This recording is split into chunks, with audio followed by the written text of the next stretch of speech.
Once a giant, always a giant. For me, it's only a giant. All right, so why did Deonte Banks get benched? I've been keeping track of him this year. I've been watching most of his snaps this year, and he has struggled. But I wouldn't say that he's been atrocious. He has allowed a lot of completions. I still wouldn't say he's not a number two corner and that he just can't be, he's not playable. I have seen him, take some plays off, but I didn't see it this game, and I really haven't seen it for the majority of his snaps. Now, I did see a time where a guy scored and, he could have hustled. Maybe he could have hustled and tried to tackle him at the one. But for the most part, I wouldn't say that he's just a guy that's is out there just not trying. So we're gonna walk through some of his plays. He got benched, I think, in the second quarter, like towards the end of the second quarter. We're gonna take a look at some of his plays from Sunday's game or Monday's game to try to figure out why he was benched and if he deserved to get benched. So he's gonna be in zone here. He's gonna be dropping back, sort of. I think this ends up being cover four. We'll see what the safeties end up doing back here. But essentially, he's got this whole side of the field. He's got this deep zone. So I'm pretty sure this is quarters coverage, where his responsibility is again this whole field from here all the way there. He's got safety help inside, so no issue there. And I don't think this is bad coverage here. I don't think this is bad coverage. He stays on top of the receiver. You see Pickens reverse field there, and he's in good position to break on that football if he does. And you see him hustling to try to go and get the check down. So I don't necessarily see a lack of hustle, and I don't see horrible coverage here. In fact, I see pretty good coverage here when you're playing this far off of a really good receiver. And I wouldn't say Pickens is like dominant top five, top six receiver, but he's a good receiver, and he's someone that you got to pay attention to. All right, so this ends up being cover three. You got the safety in the middle. You got corners on the outside, responsible for the both sides of the field. Deep safety, middle of the field. Easy stuff to follow there. And Deonte Banks, again, is matched up here on George Pickens, and I think he does another decent job. So we're looking for effort, and we're looking for coverage. So Deonte Banks stays on top of him.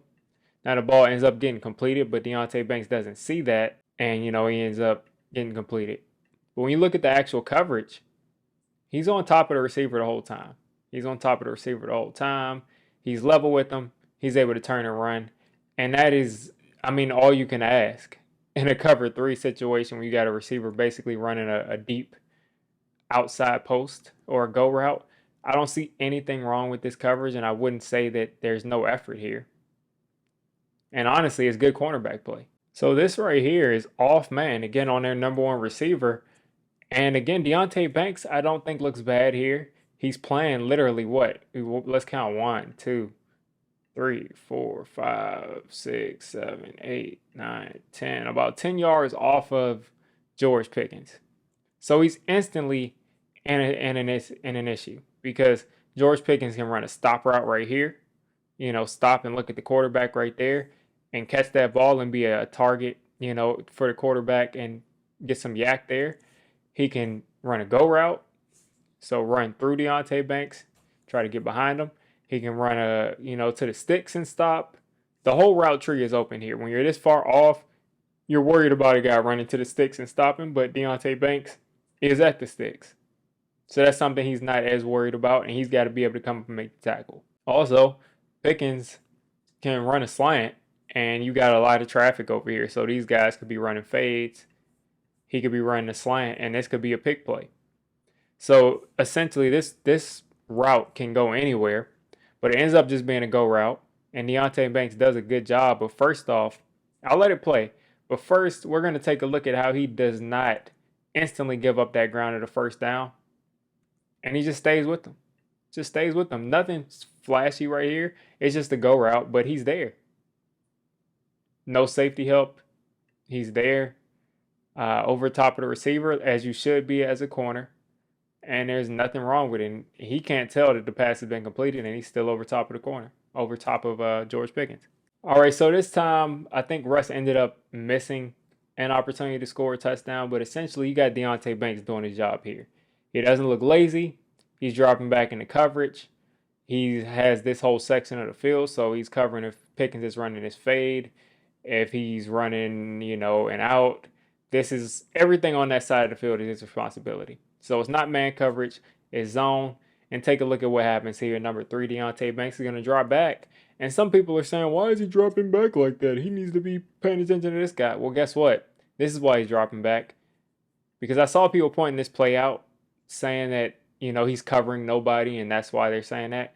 But he's literally, he has to be there, or else this is a walk-in wide open touchdown for 11 here.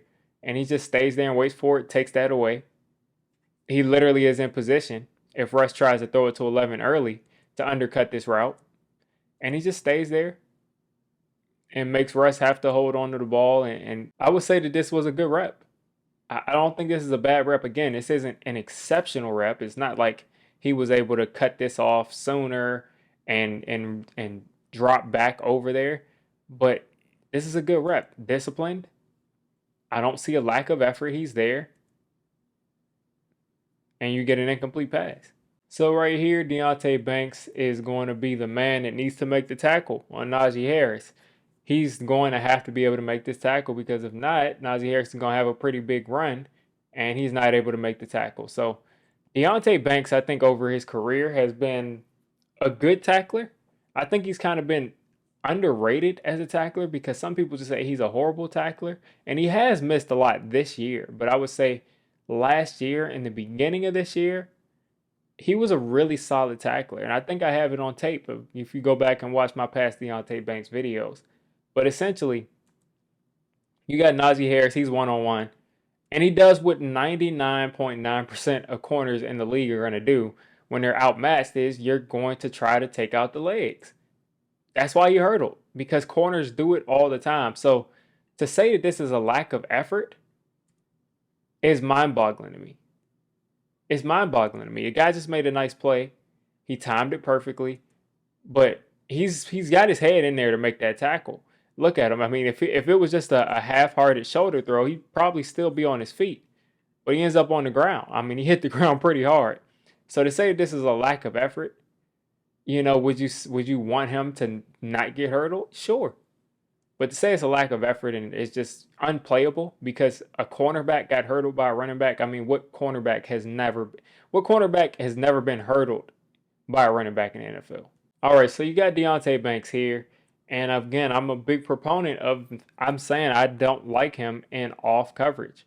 Now, he had a good game in off coverage a couple of weeks ago. He had a stupendous game. I mean, I think it was 2 or 3 weeks ago, maybe the Browns game where we were getting after the quarterback or something. But he had a really great coverage game a couple of weeks ago in off coverage. But I would say more often than not in off coverage, he's not been effective, which is why, the quarterback rating is so high. Everything under the sun is so high. It is what it is. So he's in off zone. This looks like a cover 2 here. So you got your wall here. You got 2 safeties deep.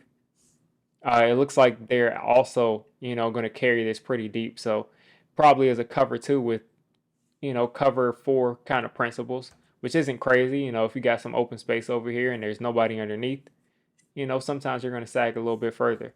But essentially, Deonte Banks allows this pass to George Pickens because he's off. He's not comfortable.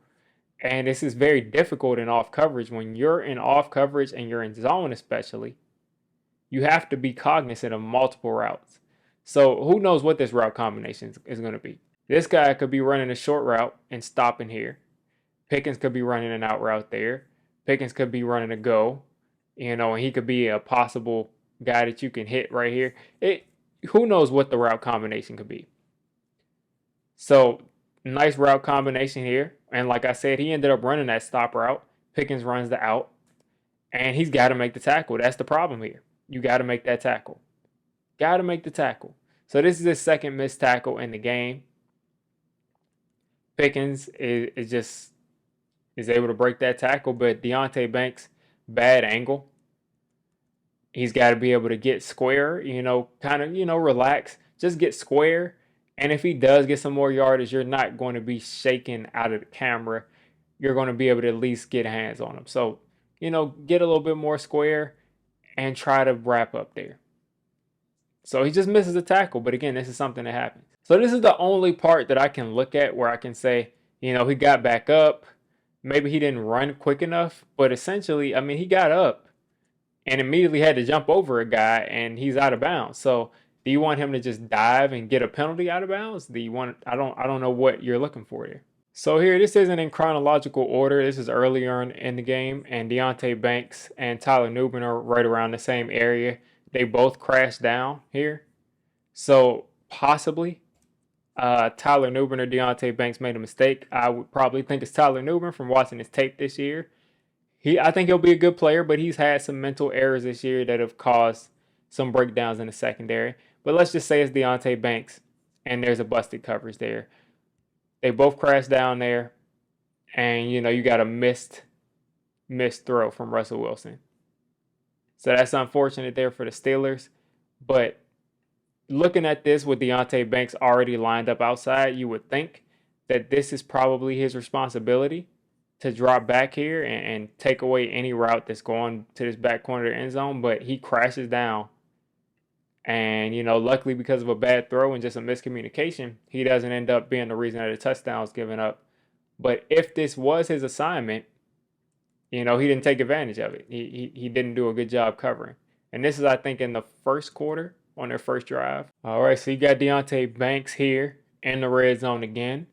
And this is, I think, his best play of the game, probably our best secondary play of the game in general. You got George Pickens in the back of the end zone, and he leaves his post in cover 2 and goes and makes the play that saves a touchdown. George Pickens ends up not being able to get that second foot down, and that's because Deonte Banks was aware, followed the ball, and pushed George Pickens out of bounds. And as I'm looking at this, I think I might know why he sat down. This might be my hypothesis. This may be right or wrong, but taking a look at Deonte Banks pushed him out of bounds. Pinnock comes over to help too, and Deonte Banks looks over at Jason Pinnock and walks away. So did he say something to Jason Pinnock? Did he say, I'm not helping you up? Did he say, this is your fault? Who knows? But it kind of looks like I wouldn't be looking at my teammate and not helping him up, but I think Deonte Banks is just frustrated, but I wish I could know what he said right here to Jason Pinnock. I wish I could know what he said. But if you want to go off of just performance, I don't think Deonte Banks' performance was so bad that he needed to be benched. He missed 2 tackles, possibly 1 busted coverage, but it didn't lead to a touchdown. So I wouldn't say that the performance was horrible enough for him to be benched. And then also, when you take a look at it again, on the effort side, I didn't see one play of this game where it looked like he wasn't giving effort. So the only thing that comes to mind is that he said something here to Jason Pinnock that no one liked.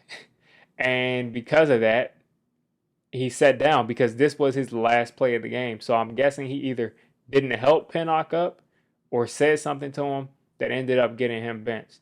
You tell me what you think happened with Deonte Banks and why he got benched. And if you agree with it, I really disagree with it. It's his second year. He's a corner. He's going to have bumps and bruises. And speaking of bumps and bruises, if you're interested in our quarterback still going through rookie bumps and bruises in year 6, check this video out.